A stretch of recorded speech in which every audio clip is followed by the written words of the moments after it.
Patriji personal secretary అయిన తర్వాత చుట్టూ ఉన్న పరిస్థితుల వల్ల మనకి ఎందుకు నాకు ఇది అని ఏదైనా సందర్భం మీకు ఉందా? ఆ వ్యాపారం నష్టం కావడం, అప్పుడు బాగా ఒత్తిడి గురయ్యాను. ఈ ముద్ర నాయన సొసైటీ వద్దు, ఈ గోల వద్దు. పత్రిజీ గారి పర్సనల్ సెక్రటరీ అన్న తర్వాత ఎక్కడో కొంచెం అహంకారం పెరిగే అవకాశాలు కూడా లేకపోలేదు. ఆ దశలో ఉన్న మిమ్మల్ని పత్రిజీ గారు మళ్ళీ ఎలా వెనక్కి తీసుకొచ్చారు? ఎవరికైనా నేను మటుకు భూమి మీద అహంకారం లేని వ్యక్తి లేదు అనేవాడంటే నేను యాక్సెప్ట్ చేయను. ఎందుకంటే అహంలో కారం లేనివాడు భూమి మీద ఏం పని అడిగి, సంసారంలో ఏం పని అడిగి ఒక క్షణము ఉంటాడు, వాడు దైవం అయిపోతాడు.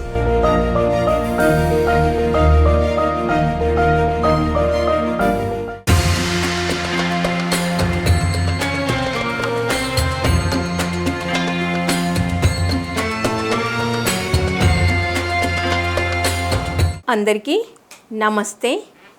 మట్టిలో మాణిక్యాలు కార్యక్రమానికి స్వాగతం, సుస్వాగతం.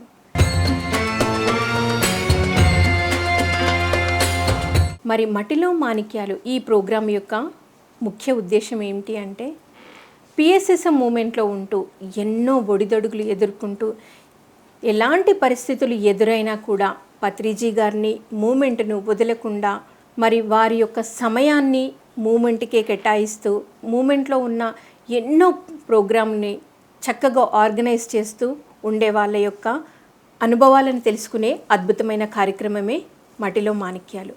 మరి ఈరోజు మనతో పాటు ఉన్నారు మనందరి గురువు, జగద్గురువు పితామహ పత్రిజీ గారి పర్సనల్ సెక్రటరీ దామోదర్ గారు.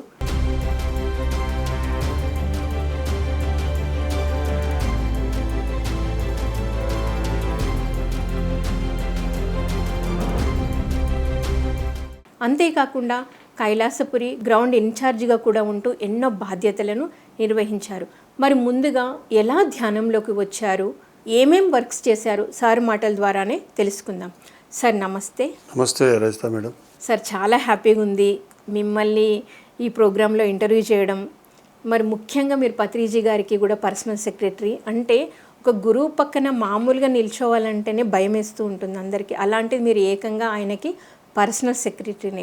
అసలు మీ ధ్యాన పరిచయం ఎలా జరిగింది, మరి పత్రిజీ గారి పర్సనల్ సెక్రటరీగా మీరు ఎలా ఎన్నుకోబడ్డారు, మొదలైన విషయాలు సార్. 2002లో ఈ ధ్యాన పరిచయం జరిగింది. అంటే అప్పటికి నేను నేచురోపతిలో ఉంటూ యోగాసనాలు నేర్చుకొని ఎండింగ్లో శవాసనం వేస్తారు రిలాక్స్ కోసం. ఆ రిలాక్స్ కోసం అలా ఉన్నప్పుడు లోపలికి వెళ్ళి ధ్యానం అనే పదం నాకు వినబడేది. ఒక్కటే పదం, అది పెద్ద పట్టించుకోలేదు నేను. అది రోజు రోజులో పెరిగి ఒకానొక సమయం పట్టించుకోలేదు కదా. నేచర్ ఏం చేస్తుంది, నువ్వు ఆ మార్గంలోకి రావాలంటే ఎక్కడో కూడా ఫిట్టింగ్ పెడుతుంది కదా. మనకట్లా వ్యాపారంలో ఫిట్టింగ్ పడ్డది. ఉన్న డబ్బులు పోయి అప్పుల పాలైపోయి మానసిక ప్రశాంతత కరువైనప్పుడు ప్రశాంతత కోసం వెతికారు. అప్పుడు ఈ కరపత్రం చేతికి వచ్చింది. ఉడాలక్ష్మి మేడం నాకు ధ్యాన గురువు, మొట్టమొదటి ధ్యానం చెప్పింది ఆవిడ. సో అలా ధ్యాన పరిచయం జరిగింది. ఆ 1 వీక్ ప్రోగ్రాం కాస్త 40 రోజులు చేయడం. ఆ 40 రోజుల ప్రోగ్రాంలో నా దగ్గర కారు ఉండే కాబట్టి మేడం సార్ని ఒకసారి ఎక్కించుకొస్తారంటే అట్లా మొట్టమొదటిసారి వారి ఇంటికి వెళ్ళడం జరిగింది. సో ఆయన వెళ్ళగానే నిర్మల మేడం ఉండే, వచ్చినాడు, కూర్చున్నాడు. నిర్మల సార్ మాట్లాడుకుని డ్రైవింగ్ చేసుకుంటూ వెళ్ళాను. ఏం పరాయా అన్నాడు, దామోదర్ రెడ్డి. అంతే, అలా జరిగింది పరిచయం. సో అక్కడి నుంచి మొదలైంది ఆ ప్రయాణం. సహజంగానే పత్రిగారి నుంచి మొట్టమొదటి చూస్తే మనం అంతమంది గురువులు ఒక మూసలో ఒక అభిప్రాయం ఉంటుంది. అరే మంచి దగ్గర తీయాలా, ఆశీర్వాదం ఇవ్వాలా, లేడీస్ దూరం పెట్టాలా, కాలు మూడు మొక్కని ఇవ్వాలా, ఇవన్నీ ఉంటాయి. దీనికి విరుద్ధంగా ఉన్నాడు. ఏమో తేడా ఉన్నారా బాబు అని డౌట్ వచ్చింది. వాస్తవానికి నేను చాలా రోజులకు నమ్మలేను. కొన్ని రోజులు డిసెంబర్ 2002 ధ్యాన మహాయజ్ఞం వరకు కొంచెం అటు ఇటుగా ఉండేదాన్ని, నమ్మకుండా ఉండేవాడిని. కానీ ఆ దెబ్బతో పటాపంచలైంది. 2002 విజయవాడలో జరిగిన ఆ ధ్యాన మహాయజ్ఞంతో అప్పుడు ఒక నిర్ణయం తీసుకున్నా. తిరిగితే ఇలాంటి ఈ గురువు వెంబడి తిరగాలి, ఇలాంటి గురువు వెంబడి తిరగాలి, ఈయనకు దగ్గరగా ఉండాలి, కుటుంబంలో వ్యక్తిగా ఉండాలని కోరుకున్నాను నేను ఆ రోజు. వాస్తవానికి ఇదే కోరిక నేను ఆ రోజు అంతా అయిపోయాక 31 నాడు నాకు లోపటి నుంచి నాకు అనిపించింది. సో అది 2005లో సాకారమైంది. 2004లో దగ్గర కావడం, 2005 నుంచి నేను కుటుంబంలో ఒక వ్యక్తిగా మారాను. సార్ మీరు ధ్యాన పరిచయం జరిగింది, పత్రిజీ గారిని మొట్టమొదటగా మీకు నమ్మాలనిపించలేదు, కొన్ని రోజులు గమనించిన తర్వాత ఈయన కుటుంబంలో ఒక భాగం అవ్వాలి అనుకున్నారు. ఈ మధ్యలో అసలు ఏం జరిగింది, ఎలా ఆయనకి దగ్గరయ్యారు? ఆ తర్వాత నేను ధ్యాన ప్రచారం మీద దృష్టి పెట్టాను. లోపల నుంచి అనిపించేది నాకు నల్లగొండలో ఎక్కువ పరిచయం. ప్రతి శనివారము ప్రతి హాలిడే సండే వచ్చిందంటే ఒక టిఫిన్ బాక్స్ పెట్టుకోవాలి. మా ఆవిడ ఎవరైనా వస్తే ఒకరిద్దరు ఎక్కించుకొని అలా ఆ ఒలిగొండ ఆ ప్రాంతం అంతా తిరిగాం, చౌటుప్పల ఏరియా అంతా. ఎందుకంటే కొంచెం పరిచయాలు ఉన్నాయి మాకు, ప్లస్ తెలిసిన వాళ్ళు ఉన్నారు. అక్కడ కూడా ఒక మెడిటేటర్ ఉన్నాడు. అలా ప్రతి ఊళ్ళో అలా టచ్ చేస్తూ దాంట్లో నేను అందరు ఇప్పటికి కూడా నాకు నల్లగొండ వాడినే అనుకుంటారు, ఎందుకంటే నా ప్రచారం అంతా అక్కడే జరిగింది. అట్లా సార్ని పిలవడము, ప్రోగ్రామ్స్ పెట్టించడము, ఎక్కడైనా సార్ పోవాలంటే కారు ఉండే కాబట్టి ఆ కారులో తీసుకుపోవడం, అలా వారితో ఇంకా దగ్గరగా అలా పరిచయం ఏర్పడ్డాయి. 2004లో మన జింకానా గ్రౌండ్స్లో ధ్యాన యజ్ఞం జరిగింది. అప్పుడు పత్తి గారిని అస్రాని ఇంటర్నేషనల్ హోటల్ ఉండేవారు. ఆ 7 days రోజు పొద్దున పోవాలి, తీసుకురావాలి, మళ్ళీ సార్ ఎప్పుడు రూమ్ అడిగితే అప్పుడు తీసుకుపోవాలి, మళ్ళీ ఎప్పుడు వస్తుంటే ఆ డ్యూటీ నాకు పెట్టారు మొత్తం. అట్లా వారితో బాగా ఇంకా క్లోజ్ కావడము, రెగ్యులర్గా వాళ్ళతో ఎక్కువ మాట్లాడము, వాళ్ళతో పాటు తిరగడము, దాంట్లో జరుగుతూ ఉంటే ఆ జనవరిలో ఒక 2-3 days అయింది అనుకుంటా, లేదంటే 31st 1-2 తారీఖులో దామోదర్ మనం ఒక పని చేయాలి అన్నాడు. చెప్పండి సార్ అన్న. జీ తెలుగు వాళ్ళు పిలుస్తున్నారు. 31 నాడే చెప్పేశాడు. జీ తెలుగు ఛానల్లో మనది దాంట్లో ఎపిసోడ్స్ వస్తాయా, ఆ ప్రోగ్రామ్ మొత్తం దానికి నువ్వు కోఆర్డినేటర్, నువ్వే ఆ ప్రోగ్రామ్ చూసుకో అన్నాడు. వారు చెప్పిన మొట్టమొదటి పని నాకు. సో పత్రిజీ స్వయంగా అప్పగించిన పని అది. ఇక సార్ తెలుసు అప్పుడు ఛానల్ వాళ్ళు పిలిచేవాళ్ళు, పత్తి గారు నన్ను రమ్మనేవాళ్ళు. పోయినాక స్టూడియో ఖాళీ గంటలు కూర్చొని పెట్టేవాళ్ళు. సార్ విసుక్కోకుండా అలా బయట వచ్చి అరుగు మీద కూర్చొని ఆడ ఒక ఓపెన్ ప్లేస్ ఉంటుంది, లేదంటే మార్వాడిది ఒకటి మంచి స్వీట్ షాప్ ఉన్నది, అక్కడ ఈ గుజరాతీ సంబంధించింది అనమాట. ఆ ఫుడ్ ఐటమ్స్ స్పెషల్ ఐటమ్స్ అక్కడ నాకు తినిపించేవాడు. ఈ ఐటమ్స్ స్పెషల్ అయ్యా, ఇది స్పెషల్. సో మొత్తంలో ఫుడ్ ఫెస్టివల్ జరిగింది. అలా తింటున్నప్పుడు నాకు కోపం వచ్చేదన్నమాట. అరే ఇంత పెద్ద గురువు వస్తే ఏమనుకుంటున్నాడు ఈ జీ ఛానల్, కూర్చొని పెడతాడా ఇడు, సార్ మనకు ఛానల్ రావాలి సార్ అడిగేవాడిని. అరే వస్తుందా మనకు రాకపోతే ఇంకెవడికి వస్తుంది అని అనేవాళ్ళు. ఆ ఛానల్ గురించి మేము మొట్టమొదటిసారి పత్తి గారు నేను కన్న కళ, ఆ కళనే ఈరోజు పిఎంసి. సో అక్కడ స్టార్ట్ అయింది అది. అరే ఛానల్ వస్తుంది దానికి మనం ట్యాగ్ వేసుకుంటారా, అన్ని ఛానల్ మనయ్య అనేవాళ్ళు. కానీ అది రెగ్యులర్గా ఆ ఎపిసోడ్ ఒక 6 నెలల పాటు. సో ఆ పరిచయం బ్రహ్మాండంగా ఆ కార్యక్రమం జరిగింది. జరుగుతూ ఉంటే ఇక అప్పటికి ఇంట్లో ఏం కావాలన్నా చూడడము, మేడంకు దగ్గరగా ఏ పని నాకు పిలవడము, ఇంటికి సంబంధించిన పనులు పిలవడము, అలా బాగా ఇంకా క్లాసులు అరేంజ్ చేయడము సిటీలో అక్కడిక్కడ, అవి స్లోగా జరగడం మొదలైంది. అప్పుడు ఏప్రిల్ మే ప్రాంతం. ఆ టైంలో పత్తి గారు స్పిరిచువల్ ఇండియాకి వెళ్ళాం. దామోదర్ అని పిలిచాడు. ఏం సార్ అన్న, అర్జెంటుగా నీది ఫోటో తెప్పి అన్నాడు. ఇప్పుడే కావాలన్నాడు. అప్పుడు ఇవన్నీ లేవు కదా టెక్నాలజీ. ఇంటికి పరిగెత్తి ఫోటో తీసుకొని వచ్చి చేతిలో పెట్టిన. ఓకే నువ్వు కూర్చో అన్నాడు. నేను సోఫాలో కూర్చున్నా. ఆయన మొత్తం కార్డు తయారు చేసాడు. Senior pyramid master, PA to personal secretary Patriji అని పేరు కొట్టి ఫోటో పెట్టి విజిటింగ్ కార్డు తయారు చేసి అందంగా నాకు పిలిచాడు. ఏమయ్య కార్డు ఎలా ఉందన్నాడు. బాగుంది సార్ అన్న. కార్డు తీసి చేతిలో పెట్టేశాడు. అది నా స్పిరిచువల్ జర్నీలో అది ఒక గొప్ప మలుపు కారణం. నా ఈ ఆధ్యాత్మిక జీవితంలో ఒక గ్రేట్ గిఫ్ట్ పత్తి గారి నుంచి అది నేను అందుకున్నది. అలా పర్సనల్ సెక్రటరీగా అలా ఆ రోజు పత్రిజీ గారే స్వయంగా మీకు విజిటింగ్ కార్డ్ తయారు చేసి చేతిలో పెట్టాడు. అప్పటికి శివప్రసాద్ ఉన్నాడు, సాయి కుమార్ రెడ్డి ఉన్నాడు, 3వ వ్యక్తి నేను, 4వ తర్వాత నందా సార్ వచ్చారు, 4th. సో మరి మామూలుగా పత్రిజీ గారు షేక్ హ్యాండ్ కావాలంటేనే జనాలు క్యూలో నిలబడి సార్ వచ్చేటప్పుడు అంత వెయిట్ చేస్తుంటారు. అలాంటిది మీరు ఏకంగా మరి కిందటి జన్మలో మీరు చేసుకున్న సాధన అవన్నీ మీ సార్ దగ్గర పర్సనల్ సెక్రటరీగా మీకు ఒక చక్కటి పదవి అనేది లభించింది. సో మరి అంతకుముందు ఉన్న మీ జీవితానికి ఆయన సెక్రటరీగా మీరు సెలెక్ట్ అయిన తర్వాత మీరు వేసే ప్రోగ్రామ్ ప్లానింగ్ కానీ, సార్ను చూసుకునే విధానం కానీ, పిఎస్ఎస్ఎం మూమెంట్లో మీరు చేసిన కార్యక్రమాల గురించి.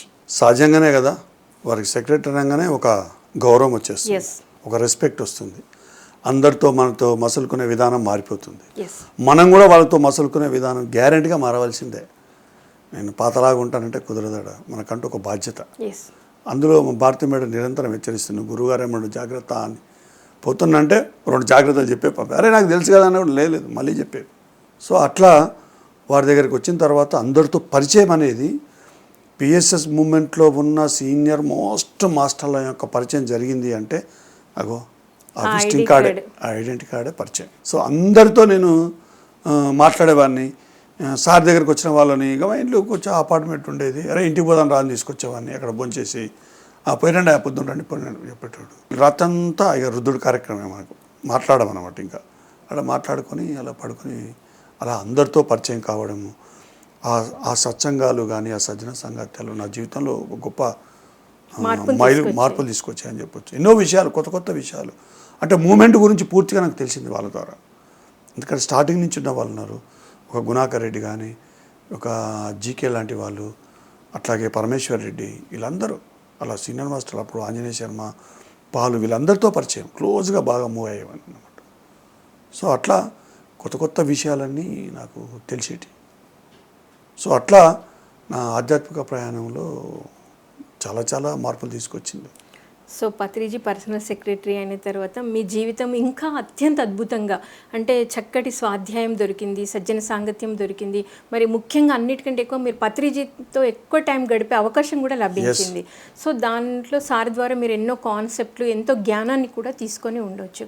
సో ఇలా మీ జర్నీ ఉన్న టైంలో బాధ్యతలు ఎక్కువైనప్పుడు, లేకపోతే చుట్టూ ఉన్న పరిస్థితుల వలన మనకి ఎందుకు నాకు ఇది అని ఏదైనా సందర్భం మీకు ఉందా? రెండు కోణాల్లో జరిగింది అది. ఒకటి చెప్పా కదా, నేచర్ ఎప్పుడు కూడా నువ్వు మార్గంలోకి రావాలనుకున్నప్పుడు, ఈ మార్గంలో నువ్వు తొంగి చూడనప్పుడు నీకున్న సోర్స్ని కట్ చేస్తుంది అది. నువ్వు దేని వైపు ఉన్నావో, ఏది కట్ చేస్తే నువ్వు దారిలోకి వస్తావో, ఒకటికి ఆరోగ్యం కట్ అవుతుంది, ఒకటికి ఎకనామిక్ సిస్టమ్ కట్ అవుతుంది, ఒకటికి సంబంధ బాంధవ్యాల్లో కోత పడుతుంది, లేదంటే ఇంకా రకరకాలుగా కోతలు పడతాయి. నాకు ఈ ఎకనామిక్ సిస్టమ్ మీద ఎఫెక్ట్ పడ్డది. ఆ వ్యాపారం నష్టం కావడము, అప్పుడు బాగా ఒత్తిడి గురయ్యాను. అప్పటికే ధ్యానంలోకి వచ్చిన నడుస్తూ ఉంది. ఆ సమయంలో సహజం అది, మనిషి దగ్గర కొత్త రోజుకు ఒక పుట్టుకొస్తాయి వ్యాపారాలు. 1,00,000 పెట్టి 100 లక్షలు వస్తాయి అంటాడు, 1,00,000 నీకు వారం రోజులలో 2 లక్షలు ఇస్తా అంటాడు. అట్లా కొన్ని ఉంటాయి వ్యాపారాలు అనమాట. అవి మాకు తెలుసు, అది ఇరానీ హోటల్లో పుట్టే వ్యాపారాలు అంటున్నమాట. అలా ఒక ధ్యానమిత్రుడు, అరే మనం ఏదైనా సాధించవచ్చు, అది ఇది, మనం మస్తు డబ్బులు వస్తాయి, అట్లా ఇట్లా అని కొన్ని ఆకర్షణలు చెప్పాడు. సార్ దగ్గర కూడా చెప్పాడు. అట్లా బాగా పరిచయం అయిపోయింది. ఇంకా నేను ఇటా అటా ఆ నెంబడి పోతే డబ్బులు వస్తాయి, ఈ నెంబడి పోతేనేమో జ్ఞానమే వస్తుంది. కానీ ఇప్పుడు ప్రస్తుతానికి మనకు జ్ఞానం తర్వాత ఫస్ట్ అయితే అప్పుల బాధ నుంచి బయటపడాలా, ఈ ఒత్తిడి నుంచి బయటపడాలా అన్నట్టు ఒక ఆలోచన వచ్చింది నాకు. ఒక చూపు చూద్దామా అనే ఆలోచన వచ్చింది. ఆ టైంలో చాలామంది అంటారు, ఆయన అయితే పర్సనల్గా అయితే ఎవరికి అంత ఖచ్చితంగా చెప్పారు, కానీ దామోదరని పిలిచాడు. పిలిచి ఆ నొకడొకలకు డబ్బు పిచ్చి పట్టింది, వాళ్ళతో స్నేహం నీకొద్దు, నువ్వు వాళ్ళతో ఎంబడి కాదు, నువ్వు నా ఎంబడి ఉండాలి, వాళ్ళతో నీకేం పని, వదిలేయి అన్నాడు. అంతే గట్టిగా. వదిలేసావా అన్నాడు. ఈ క్షణమే వదిలేసాను సార్. మళ్ళీ వరకు నేను ఫోన్ కూడా చేయలేదు. ఆ రోజు నిజంగానే వారు అంత గట్టిగా అనకపోతే నేను కొంచెం బండి మలుపులు తిరిగేది. అలా ఇలా ఉన్నదని మళ్ళీ ఒక డక్క కొట్టి ట్రాక్ మీద తెచ్చినట్టుగా తెచ్చాడు. ఆ రోజు మటుకు అది గొప్ప నిర్ణయం. అలా అందుకే గురువులు మనం మార్గదర్శనం చేసేవాళ్ళు డబ్బుల కోసము ఆధ్యాత్మిక ప్రయాణంలో ప్రయాణించడం తప్ప పిల్లల పెళ్ళిళ్ళు, ఉద్యోగాలు, నీ జాతకాలు చెప్పడాలు, నీ మంచి చెడులు, నీ అనారోగ్యాలు సంబంధమే లేదు. నిన్ను ట్రాక్ తప్పకుండా చూడడమే వాళ్ళ బాధ్యత. సరి అయిన గురువు చేసే బాధ్యత అది. నీ కష్టాలకు, నీ బాధలకు ఎప్పుడు బాధ్యత తీసుకోడు గురువు. అలా ఎవరైతే బాధ్యత తీసుకుంటాడో ఆ సరి అయిన గురువు కానే కాదు. వాడు ఆధ్యాత్మిక మార్గానికి చేసే ప్రయాణానికి అడ్డుగోడే అది. వాడి గోవిత్ నేచర్ లాగా వదిలేయాలా. పడతావా పడు, లేస్తావా లేవు, పరిగెత్తావా పరిగెత్తు, కూర్చుంటావా కూర్చో, కానీ ట్రాక్ తప్పకుండా మడుగు చూస్తాడు. వాడు ట్రాక్ తప్పేటప్పుడు ఇట్లా అంటాడు అంతే. అట్లా అది గొప్ప మేల్కొల్పది, గొప్ప తట్టడం అంటారు అది. అది ఎప్పుడు గుర్తుంటుంది నాకు, మెమొరబుల్ ఆ రోజు. అది సువర్ణాక్షరాలతో ఉంటుంది అది. సో అలాంటి రోజు అది మటుకు మెమొరబుల్. అలా ఒకటి జరిగింది. రెండు, కర్తాల్లో ఉన్నప్పుడు మొట్టమొదటిసారి 14 ట్రస్ట్ వాళ్ళు అడగడము, ఇక్కడ బాధ్యత అప్పటికీ ఆడ గందరగోళము, అసలు రకరకాలుగా ఉంది ఇక్కడ పరిస్థితులు, ఘోరంగా ఉంది. దామోదర్ నువ్వు వెళ్ళవలసిందే, వెళ్ళేసి నువ్వు కూడా ఉండు అక్కడ, నాకు కావాలి నువ్వు అన్నాడు. సరే వెళ్ళాను. రకరకాలుగా మంచి ఎంత ఉంటుందో మన గులాబీ ముళ్ళ చుట్టే ముళ్ళు ఉన్నట్టుగా చాలా చాలా అభండాలు. 2015లో సాధనకు వచ్చినాక చాలా అవమానాలు ఫేస్ చేశా. ఈ డైరెక్ట్ పత్తి గారిని అడిగా, ఏంది సార్ ఇదంటే ఆయన మౌనంలో ఉంటూ ఒకే ఒక మాట అన్నాడు, మరి నా పరిస్థితి ఏంది అన్నాడు. ఒక్కటే మాట. అప్పటికి నేను ఇంకా ఈ వద్దురా నాయన, ఈ సొసైటీ వద్దు, ఈ గోల వద్దు, నా ధ్యానం నాకుంది, నా ప్రచారం నాకుంది. పత్తి గారి దగ్గర ఎప్పుడంటే అప్పుడు మాట్లాడుకునే వెలుసుబాటు ఉంది, స్వతంత్రం ఉంది. ఈ మధ్యాహ్న ఈడ కూర్చొని ఇంతమంది తిట్లు నాకేం అవసరము, పత్తి వాళ్ళ నా కొడుకు నేనెందుకు సమాధానం చెప్పాలా, ఇది అవసరమా ఇది అని చాలాసార్లు పెట్టే బిడ సర్దుకొని బట్టలని సర్దుకొని రెడీ అయ్యేవాడిని. రెడీ కాగానే మళ్ళీ ఒక ప్రశ్న, పోతావు ఏం చేస్తావు అనేది మళ్ళీ ప్రశ్న. సో మీకే అనిపించేది మళ్ళీ నాకే ఓహో ఇట్లా కాదు, ఇదే కదా, కాబట్టి అదే 10 రోజులు ఈయనే పడదాం కదా, మళ్ళీ ఈయనే తెలుసుకుందాం కదా అని అలా తర్జన భర్జన అయినాక పత్తిసారి దగ్గరికి పోతే అప్పుడు మరి నా సంగతి ఏంది అన్నాడు. ఒక్కటే మాట ఆయన, నా గురించి ఎన్ని కామెంట్స్ నువ్వు వినుంటో నీకు నేను చెప్పవలసిన అవసరం లేదు, ఎవ్వరు ఎన్ని మాట్లాడారు కూడా నీకు తెలుసు, నా దగ్గరకు వచ్చే వాళ్ళు ఏం మాట్లాడారు కూడా నీకు తెలుసా తెలియదా, తెలుసా, మరి ఇప్పుడు చెప్పు అన్నాడు. అర్థమైంది సార్ అన్న. అర్థమైందా అన్నాడు. అర్థమైంది అన్న.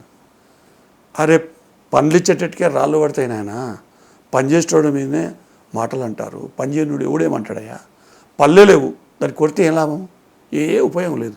అందుకని నువ్వు సరిగ్గా ఉన్నావు, నేను సరిగ్గా ఉన్నావు, మన ఇద్దరం సరిగ్గా ఉన్నావు, ఓకేనా, రైట్, నేను ఆ పని చేసుకోవాలి, నేను మౌనంలో ఉన్నాను అని వాళ్ళు. సో అలా జరిగింది మా ఇద్దరి మధ్య సంభాషణ. That is one of the memorable day. ఇంకా దాని తర్వాత నా మైండ్లో ఇంకేం లేదు. మళ్ళీ ఒక మాట అన్నాడు, ఇంకా శివరాత్రి రాబోతుంది, శివరాత్రికి తర్వాత చాలా గొప్పగా ఉంటుంది లేవా పో అన్నాడు. నిజంగానే ఆ తర్వాత శివరాత్రి, ప్రతి శివరాత్రి నాకు మహాశివరాత్రి, శివరాత్రికి అలాంటి అనుభూతులు పొందుతున్నా. అందుకే ఇప్పుడు ఈసారి వచ్చే శివరాత్రికి ఎవరికి ఊహకందనంత గొప్పగా ఉంటుంది. ఇది సువర్ణాక్షరాలతో ఉండే శివరాత్రి. అన్ని శివరాత్రుల యొక్క క్లైమాక్స్ చూస్తారు ఆ రోజున. ఆ రోజు ధ్యానానికి ఎవరు వస్తారో ఆ అనుభూతి పొందుతారు. అది మేడం. So wonderful sir. అంటే ఎన్నో ఆర్థిక ఇబ్బందులు ఎదుర్కొన్నారు, ఎన్నో అవమానాలు ఇబ్బందులు ఎదుర్కొన్నారు, కానీ పత్రిజీ నోట్లో నుండి వచ్చిన ఒకే ఒక మాట మిమ్మల్ని చక్కటి దిశా మార్గంలోకి నడిపించింది. సో అలా టర్న్ అయిన మీరు మరి మహేశ్వర మహాపిరమిడ్లో ఒక చక్కటి బాధ్యతలు కూడా తీసుకొని ఎన్నో సంవత్సరాలు అక్కడ ధ్యాన సాధన కూడా చేశారు. సో ఆ ధ్యాన సాధన తర్వాత మళ్ళీ మీరు ఎలాంటి ప్రచార కార్యక్రమాలకు దిగారు? 2014 వరకు నేను అనేకసార్లు చెప్పాను, ధ్యానం కుదరలేదు. 14 బాధ్యతలలో ధ్యానమా చక్రం చేసే ఆ పరిణామ దశలో ఫుల్ బిజీలో ఉన్న టైంలో అక్టోబర్ ఎండింగ్ తర్వాత, ఆ ఎండింగ్ మధ్యలోనే లోపల నుంచి నిన్ను నువ్వు తెలుసుకో అని ఒక మాట రావడం మొదలైంది. ఆ పదం అది రోజు రోజుకు పెరిగి డిసెంబర్ 31 నాడు నేను ఒక నిర్ణయానికి వచ్చేసాను. దుకాణం అంతా కట్టేసి కళ్ళు 2 మూసుకోవాలనే విషయం నాకు ఆ రోజు క్లారిటీకి వచ్చేసాను. ఆ తర్వాత జనవరి నుంచి ఆ సాధన వైపు మారాను. ఆ గుట్టలల్లా కొండలల్లా అప్పుడు రాజశేఖర్ గారి ద్వారా కొన్ని నాకు మెసేజ్లు వాళ్ళు చెప్పేవారు, గుడ్డిగా అలా చేశాను. అది శివరాత్రి తర్వాత ఆ కథ అంతా మారిపోయింది. సో అట్లా అది ఆ సాధన అనేది ఈరోజు నేను అనేకసార్లు చెప్తాను, నేను తెలుసుకుంది నా సాధన ద్వారా నన్ను నేను తెలుసుకుంది కొంతవరకు అది పొందింది అది మహేశ్వర మహాపిరమిడ్ ప్రాంగణంలో, ఆ శక్తి క్షేత్రంలో అణువుతో నాకు పరిచయం ఉంది. అక్కడ ఎవ్వరు ఊహించాలని రహస్యాలని నేను తెలుసుకున్నాను. ఇది మహాశక్తి క్షేత్రము, ఊరికే ఆషామాషిగా పెట్టింది పేరు కాదు. మహేశ్వర తత్వానికి సంబంధించిన ఎన్నో నిదర్శనాలు ఆ క్షేత్రంలో ఉన్నాయి. దానికి సంబంధించి ఈరోజు మీ పిఎంసి డైరెక్టర్లు మాట్లాడేటప్పుడు నవకాంత్ ఒక గొప్ప విషయం చెప్పాడు, అది తయారవుతుంది. So amazing. అలాంటి చరిత్ర కలిగిన ప్రదేశం. That is a centre point. అందుకే ఆ క్షేత్రంలో సాధన అందుకే 2015 నుంచి మొదలుపెడితే 16, 17 ఇంచుమించు ఆ జూన్ జూలై వరకు అక్కడే ఉన్నా నేను, 2.5 years. దాని తర్వాత సాధన అంతా ఇంట్లో జరిగింది. అందుకే అది నాకు అరణ్యవాసము, నా ఇల్లు అజ్ఞాతవాసం. నేను బయట ప్రపంచానికి ఎవరికి కనబడలేదు అప్పుడు 2020 వరకు. జూన్ 21 నుంచి నేను జూమ్ ద్వారా చెప్పడం మొదలుపెట్టిన కరోనా టైంలో. అది ఆదేశం వస్తే పరమ గురువు నుంచి. అది ఆ రోజు నుంచి ఈ రోజు వరకు ఆ జూమ్ నడుస్తూనే ఉంది. ఎన్ని విధాలుగా పరిణామం చెందిందో, ఎన్ని మార్పులు గురి చేసిందో, ఐ నో ఎవ్రీథింగ్. అది మీ అందరూ పిఎంసి ద్వారా ఆ జ్ఞానం అందిస్తే ఆ జ్ఞానం కూడా మీకు నేనేమిటో మీకు తెలిసిందని నేను అనుకుంటున్నాను. సో వండర్ఫుల్ సార్, మీ జర్నీ అయితే చాలా అద్భుతంగా ఉంది. మరి ఇంకా ఇప్పుడు పత్రిజీ గారి పర్సనల్ సెక్రటరీ అన్న తర్వాత ఎక్కడో కొంచెం అహంకారం పెరిగే అవకాశాలు కూడా లేకపోలేదు. మరి ఆ అహంకారం పెరిగినప్పుడు అలా ఆ దశలో ఉన్న మిమ్మల్ని పత్రిజీ గారు మళ్ళీ ఎలా వెనక్కి తీసుకొచ్చారు? నేను అయితే పూర్తిగా గమనించాను. పత్రిగారి బాణం ఎప్పుడు కూడా సూటిగా ఉండదు.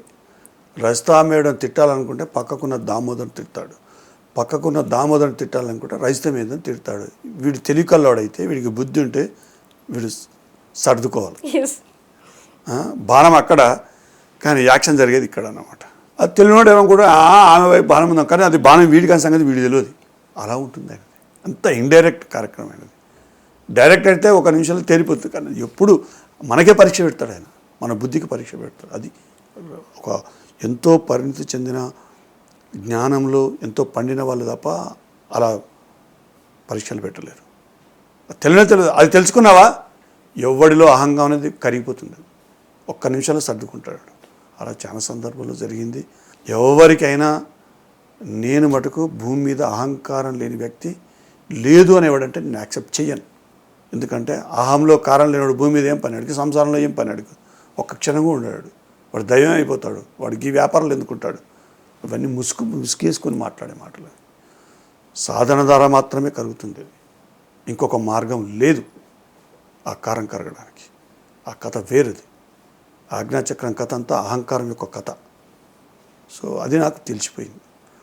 నేను అహంకారం అనే గుర్రం ఎక్కినా, నేను ఒక సంవత్సరం దాని మీద దౌడు తీసిన. ఆయన ఒకరోజు ఇలా బాణం అక్కడ ఎక్కుపెట్టి టపా టపా పేలుస్తుంటే నాకు బుర్ర వెలిగింది. అప్పుడు వారిని ఆయన గుర్రబెక్కిన టప్పున గుర్రం దిగిన ఆ రోజున. తర్వాత నా మాట తీరు మారింది, నా కథ మారింది. అది మామూలు విషయం కాదు, వారి గొప్పతనం అది. కానీ అంతెందుకు ఆయన ఎప్పుడు వండి పెడతా ఉంటాడు. మరి నాకు 2015లో ధ్యానం మొదలు పెడితే 2016 ఎండింగ్ వరకు రోజు 6 గంటల సాధన చేస్తే 2016 ఎండింగ్లో వెలిగింది బుర్ర. సార్ ఏంది ఈ కథ అని అడిగాను. ఇంతుందా అంటే తెలుసుకున్నావా అన్నాడు. తెలుసుకున్నా, మంచిది అన్నాడు. అంతే. అంత ఈజీగా అర్థమైపోతే ఇంకేముంటుంది. సో అలా జరిగింది వారితో ఆ ప్రయాణం. ఎవరైనా గుర్రం ఎక్కుతారు మేడం. అందులో కాడు పడంగానే కొమ్ములు వచ్చేస్తాయి, సహజమది. కానీ ఆ కొమ్ములకు ఆయన ఇరువడు, ఆ కొమ్ములకు బాగా పదును పెడతాడు పత్రికారు. గుర్తుపెట్టుకో, అందరూ తెలుసుకోవాల్సిన సత్యం ఇది. అందరు కొమ్ముల్ని ఆ పదున్ని కట్ చేస్తారు, కానీ ఆయన కొమ్ములకు పదును పెడతాడు. నా కొడుకు పొడుస్తాడా సర్దుకుంటాడా అని అంతా పరీక్ష పెడతాడు. ఎందుకంటే నీకు తిరుగులేదు భయా, నీ మాట నా మాట ఒకటే పో, నువ్వు చెప్పినామంటే నేను చెప్పినట్టే, నువ్వు ఏమైనా చేయిపో అంటాడు. మాటలు అమ్మి చేశామా అయిపోయింది మనం. ఓం నమ శివాయ. అలా ఉంటుంది ఆయన పరీక్షలు. సో నాకు కూడా చెక్కిండు కొమ్ములకు. నాకు తెలుసు, ఓహో ఇది మనకు పని కాదని. నా బొండి నాకు తెలుసు, కానీ నా బొండిలని ఏ రోజు దాటలేదు. ఎవరెవరో ఏమనుకో నాకు అనవసరం. నేను మటుకు నాకంటూ ఒక పరిధి ఉంది, దానికంటూ ఒక బౌండరీ ఉంది. ఆ గీతని లక్ష్మణ రేఖ గీత అంటారు, దాన్ని ఎప్పుడు దాటలేదు. అందుకే పత్రి గారు నేను ఏదన్నా నా ఇన్నేళ్ళలో నా పరిచయంలో 20 ఏళ్ళ 18 ఏళ్ళ పరిచయంలో ఏ మాట కూడా వారు నో అనలే. ఏదన్నాడు కానీ అది భౌతికంగా కావచ్చు, ప్రాపంచికంగా కావచ్చు, ఆధ్యాత్మికంగా కావచ్చు, ఒక కార్యక్రమం కావచ్చు, ఏది నో అనే పదం రాలి ఆయన గొప్ప నుంచి. ఎందుకంటే నా బోండి నాకు తెలుసు కాబట్టి. అది 2012 ఆ 3 రోజుల యజ్ఞం అనేది నా జీవితంలో చేసిన కార్యక్రమంలో అత్యున్నతమైన కార్యక్రమం. బోధనలో మీకు తెలుసు. ఆ తర్వాత అప్పుడు అన్నారు అనమాట, దామోదర్ నీలో నాకు కొత్త అవతారం చూపించావు. ఒకటే స్టేట్మెంట్, ఎస్, వాస్తవం అది. So wonderful sir. అలా జరిగింది ఆ ప్రయాణము, ఆ మార్పు, నా కెపాసిటీ, నా సత్తా నాకు తెలిసింది.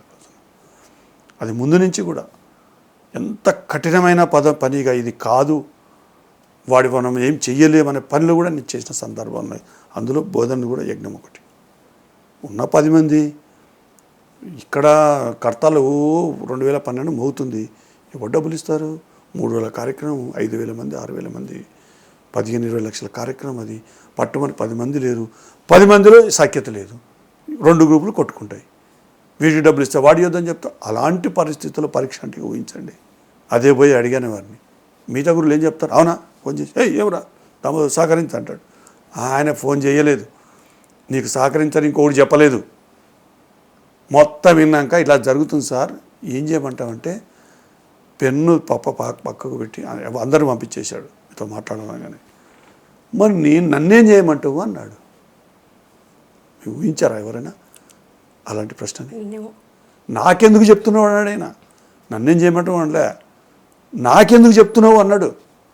నేను మీకు కాకపోతే ఎవరు చెప్తాను సార్, చెప్పినావు కదా అయిపోయింది, నీ పని నువ్వు చేసుకో, నా పని నేను చేసుకుంటా, ఇక నువ్వు అన్నాడు. అంతే, నో సమాధానం, నో ఫోను. నేను అడిగి ఫోన్ చేసి చెప్తా, నేను వీడికి చెప్తా, వాడికి చెప్తా, నువ్వు చేసుకో, నీకు అందరూ సహకరించాలా దామోదర్, కానీ ఏ మాట చెప్పలే. నాకెందుకు చెప్తున్నావు అన్నాడు. దట్ ఈస్ పత్రిక. అప్పుడు నేను అన్నాను, ఎస్ సార్ చెప్పమన్నారు కదా, చెప్పినా. ఎస్ చెప్పావు, నీ పని నువ్వు చేసుకో, నువ్వు ఏం చేసినా కరెక్టే దామోదర్ అన్న. ఈ మాట కోసం వచ్చాను సార్ అన్న, చేయలేక కాదు, నేను ఆ పని కూడా నాకు కూడా పరీక్ష, ఈ పరీక్షలో ఏం జరుగుతుందో నేను చూడదలుచుకున్నాను అన్న. వెళ్తాను సార్ అన్న, గో హెడ్ అన్నాడు. అంతే, బ్రహ్మాండంగా చేశాను. అది మీ అందరికీ తెలుసు. సో అలా ఉంటుంది వారితో ప్రయాణం అన్నమాట. చాలా బాగుంది సార్. అంటే ఒక యజ్ఞం అనేది, అందులో సార్ పుట్టిన ఊర్లో మరి మామూలు కాదు కదా, 5,000 నుంచి 7,000 మంది ఫర్ డే. ఓపెన్ గ్రౌండ్ దగ్గర బాత్రూమ్లు ఏర్పాటు చేయడం అంటే ఏంటి, కిచెన్ ఏర్పాటు చేయడము, భోజనాలు, షామియానాలు, ఉట్టి ప్లేన్ గ్రౌండ్ అది. మళ్ళీ వచ్చిన వాళ్ళ అతిథులకు ఎవరికి లేదనుకుంటే అకామిడేషన్, ఊరంతా అకామిడేషన్ ఇచ్చింది. అప్పుడు అదొక మెమొరబుల్. అలాంటివి ఇప్పుడు మేమే చేయలేమేమో, ఎందుకంటే అప్పుడు అలాంటి మూమెంట్ ఉంది, అలాంటి ఆలోచన కలిగి ఉన్నాము, అంత ఎఫర్ట్ కూడా పెట్టాం. ఇట్స్ వండర్ఫుల్ సార్, చాలా చక్కగా ఉంది మీ జర్నీ. సో ఇంకొక ముఖ్యమైన క్వశ్చన్ ఏంటి అంటే, మీరు మరి పత్రిజీ గారి పర్సనల్ సెక్రటరీ. పత్రిజీ గారి అపాయింట్మెంట్ కావాలని చాలామందికి ఉంటుంది. మా ఊర్లో పిరమిడ్ కట్టాము, మా ఊర్లో పత్రిజీ గారి క్లాస్ ఉంది, మేము శాకాహార ర్యాలీ తీస్తున్నాం, లేదు మేము పత్రిజీ గారితో ఒకటి మా పర్సనల్ విషయం మాట్లాడుకోవాలని ఫోన్ ఇవ్వండి, ఇలా రకరకాలు వస్తూ ఉంటాయి. సో మరి ప్రతిదీ సార్కి ప్రయారిటీనే, ప్రతి ఒక్కరితో ఫోన్ మాట్లాడుతూ అంటారు, మరి క్లాస్కి వెళ్తా. ఇలాంటప్పుడు మీరు ఎలా హ్యాండిల్ చేసేవాళ్ళు? ఎప్పుడైనా ఇంత టఫ్ జాబ్ నేను ఎందుకు సెలెక్ట్ కాబడ్డాను అనుకున్న సందర్భాలు ఉన్నాయా? ఎందుకుండే, ఇప్పుడు ఎగ్జాంపుల్ ఎందుకు మీ ద్వారానే చెప్తాను నేను. మేము ఒక షెడ్యూల్ చేసుకుంటాము, 25th నాడు పీక్, ఆ రోజు ఎట్లుంటుందో తెలుసు కదా. సడన్గా మీరు మా దగ్గరికి వస్తారు, మేము లేదంటాము, సార్ దగ్గరికి వాడు అని టైం ఇస్తాడు. ఎట్లుంటుంది అనుకుంటున్నాం అప్పుడు? ఎందుకంటే పోయి ఆ దెబ్బ తట్టుకోలేకనే నేను ప్రోగ్రామ్ చేయనన్నా 2018 తర్వాత. షెడ్యూల్ మొత్తం మారిపోతుంది. అది 9 గంటలకు 10 గంటలకు కావాలంటే 11, 12 అవుతుంది అన్నమాట. ఎవరిని నోవలేని పరిస్థితి. అలాంటివి చాలా ఫేస్ చేశాను. 2, ముఖ్యంగా ఈ పిరమిడ్ ఇనాగ్రేషన్స్ ఉంటాయి కదా, మా ఊరికి రా అని. స్టార్టింగ్లో నేను మాట ఇచ్చేవాడిని, సారు కుదరయా అంటాడు. నేను ఇరుక్కుపోయాను. మళ్ళా ఆయన ఇక పట్లాడి అటు చేసి ఇటు చేసి తలపాన్ తోకొచ్చేది మెప్పించుకొని చేస్తానేవాడు. కానీ మధ్యాహ్నం సినిమా వాడు చాలా పెద్ద సినిమా, వాడేమో నువ్వు మీరు మాట ఇచ్చాను నేను రెడీ చేశాను వాడంటాడు. ఈయనేమో ఇప్పుడు కుదరని చెప్పావా నేను అంటాడు. చెప్పు గట్టిగా చెప్పవాడికి, అవును నా కొడుకు ఏమనుకుంటున్నాడు అంటాడు. ఈయన సార్ దండ పెడతా సార్ అంటాడు. గమ్మున ఉంటాడు ఒక అర్ధగంట, మళ్ళీ సార్ పోవే అంటాడు, మళ్ళా సార్ అంటాడు, మళ్ళా పోవే అంటాడు. సరేలేవా 10 నిమిషాలు అని చెప్పు వాడికి అంటాడు. సో అట్లా చాలా సందర్భాలు జరిగింది. అందుకే వాడు అడిగా ఆగ్రహం ఆయన తెల్లారి చెప్తా అంటాం. చిన్నగా సారు మూడు చూసి, సార్ ఇట్లా ఏం చేద్దని, మరి ఇట్లా పోతున్నాం కదా, పోతుకి ఇట్లా పోతే రోడ్డు పక్కకు అర్ధగంట అనేటోడు. ఆడ అర్ధగంట తీసుకుపోయి 1 గంట చేసేవాడు, ఆడ చివరి తింటున్నాము, లేకపోతే వాడికన్నా పడేటి. ఇట్లా చాలా సందర్భంలో జరిగింది. మళ్ళా అని కొడతాడు, అని తిడతాడు.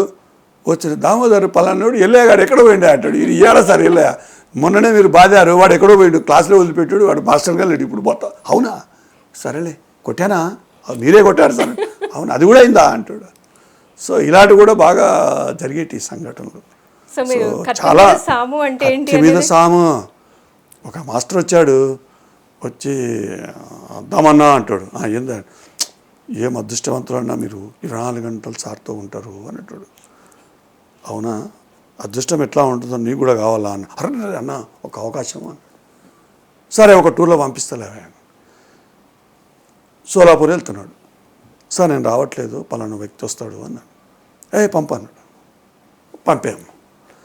ఆ ఊరికి ఎంటర్ అయిన తర్వాత అడ్రస్కి పోవాలి. అప్పుడు ఈ ఫోన్లు ఎక్కడి, ఈ లొకేషన్స్ ఎక్కడి, ఇది ఉంటే మా పంచాయతీ ఎందుకు. ఆయన ఎక్కడో చెప్తున్నారు, వీళ్ళు ఎక్కడో వింటున్నారు. కృష్ణారెడ్డి పూల వీళ్ళు వాళ్ళకి తెలుసు కాబట్టి వాళ్ళు అలో అలా కూడా దిగి వెళ్ళిపోయారు వాళ్ళు. వీడు అనాయక చక్రవర్తి వీడికి ఏం తెలియదు కదా, వాడు మంచిగా కూర్చున్నాడు. రేయ్ అన్నాడు, నువ్వేం చేస్తున్నావు ఆయన నీకేం పని రా అన్నాడంట. అవును నా కొడుక ఇంతకుముందు కూడా క్లాస్లో ఒకరు లేపురా అంటే వీడు ఇట్లా అన్నాడంట. ఒక బిడ్డ తల్లిని ఎత్తుకొని వస్తే ధ్యానం డిస్టర్బెన్స్ అని బయట పంపేవాడు. వీడేం చేశాడు, ఆ పక్కకు ధ్యానం చేసుకుని లేపి పంపించాడు. వీడు నువ్వు ఒకటి చేయమంటే ఒకటి చేస్తావు, నువ్వు ఎందుకు వచ్చావురా, అందరూ ఏం చేస్తారు నువ్వేం చేస్తావు, నీకేం పని ఇడని వాడు ఎంబదీసి మస్తు దిబా గుర్తాడంట.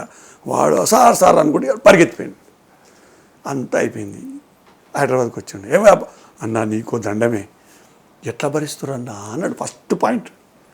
ఇప్పుడు అర్థమైందమ్మా ఆనందం కథ. అరే నాయన ఆయనతో ఉంటే క్షణం ఉండాలా, అవేర్గా గుర్తుపెట్టుకో. మేము ఇలానే నెక్కొస్తాం అనుకుంటాం, ఆయనకు అనుకూలంగా ఉంటూనే మా పనులు చక్కబెట్టుకుంటాం. ఉట్టిగానే అనుకుంటున్నావా ఏ లాడ్సాప్ లాగా ఏసీ బండ్లో కూర్చొని పోయి నవ్వుతూ హాయిగా మిర్చి బజ్జీలు సారిండ వంటలు తిండ అంత అవి ఉంటాయి ఓ దిక్కు. కానీ ఇంకో కోణంలో అగ్నిగుండం ఉంటుందిరా నాయన అన్న నీకు దండం అన్నాడు. తర్వాత ఆ వ్యక్తి కొన్ని రోజులకు సొసైటీ నుంచి వెళ్ళిపోయాడు.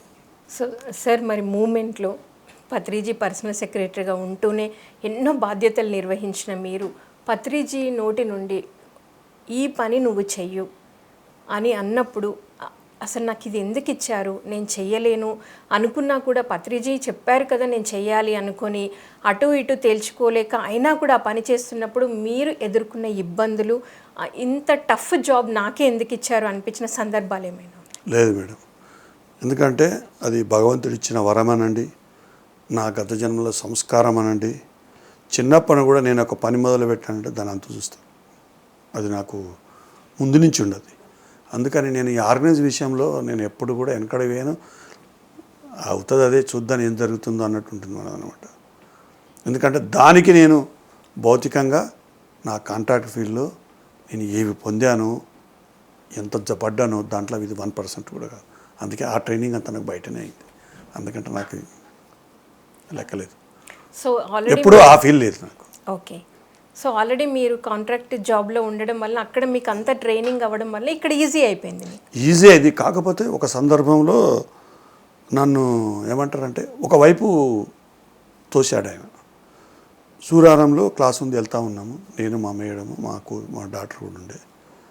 అప్పుడు నేను బాగా ఒత్తిడిలో ఉన్నా, పిలిచి రాక రకరకాలుగా ముఖం మీద తెలుస్తుంది. ఏందా కథ అన్నాడు. సార్ అని చెప్పు ఏం జరుగుతుందో, నీ ముఖం చెప్తుంది, చెప్పు నీ కథ ఏంది, ఏమైంది, ఇట్లా వర్కులు ఇది సంగతి అని చెప్పా. కర్ణాటకలో ఎందుకు పోయినావా పని అని మళ్ళీ అన్నాడు.